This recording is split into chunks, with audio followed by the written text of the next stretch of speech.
Pemirsa, sempat dicoret dari daftar proyek strategis nasional PSN, dua mega proyek yang rencananya dibangun di Bali, masuk rencana pembangunan jangka menengah nasional RPJMN tahun 2025-2029 yang diteken Presiden Prabowo. Kedua proyek itu adalah Tol Mengwi Gilimanuk dan Bandara Bali Utara.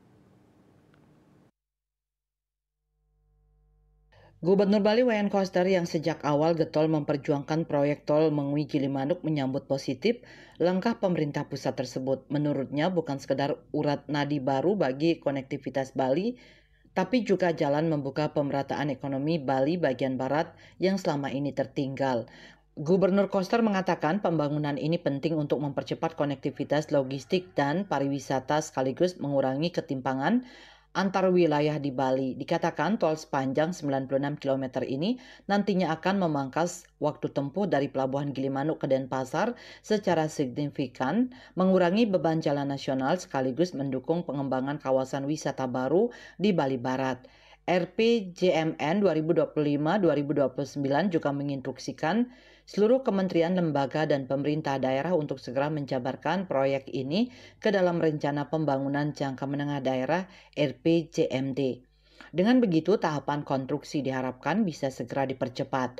Selain jalan tol Mengwi Gilimanuk, proyek pembangunan Bandara Bali Utara yang selama ini ditunggu masyarakat juga masuk PSN.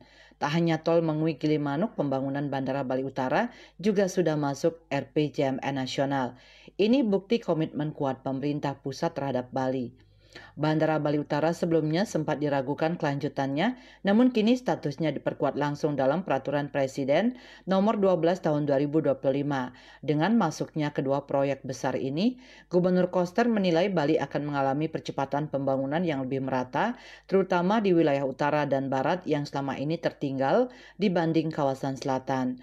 Gubernur Koster mengatakan bandara ini bukan hanya untuk memenuhi kebutuhan pariwisata, tetapi juga mempercepat pertumbuhan ekonomi Bali Utara yang selama ini kurang tersentuh. RPJMN 2025-2029 mencantumkan proyek pembangunan Bandara Bali Utara bersamaan dengan sejumlah infrastruktur besar lainnya seperti revitalisasi Taman Nasional Bali Barat, penataan kawasan Nusa Penida, pembangunan Pelabuhan Amuk di Candi Dase, hingga pengembangan kawasan Ulapan dan jalan lingkarnya. Bali kini benar-benar diperhatikan. Ini momentum penting yang harus dikawal bersama agar realisasinya berjalan sesuai rencana. Dengan masuknya proyek Bandara Bali Utara ke dalam dokumen resmi negara, impian mempercepat pemerataan pembangunan Bali tak lagi sekedar wacana. Hal ini sinyal kuat bahwa Bali bersiap berlari lebih kencang ke depan. Ketut Winata, Bali Post melaporkan.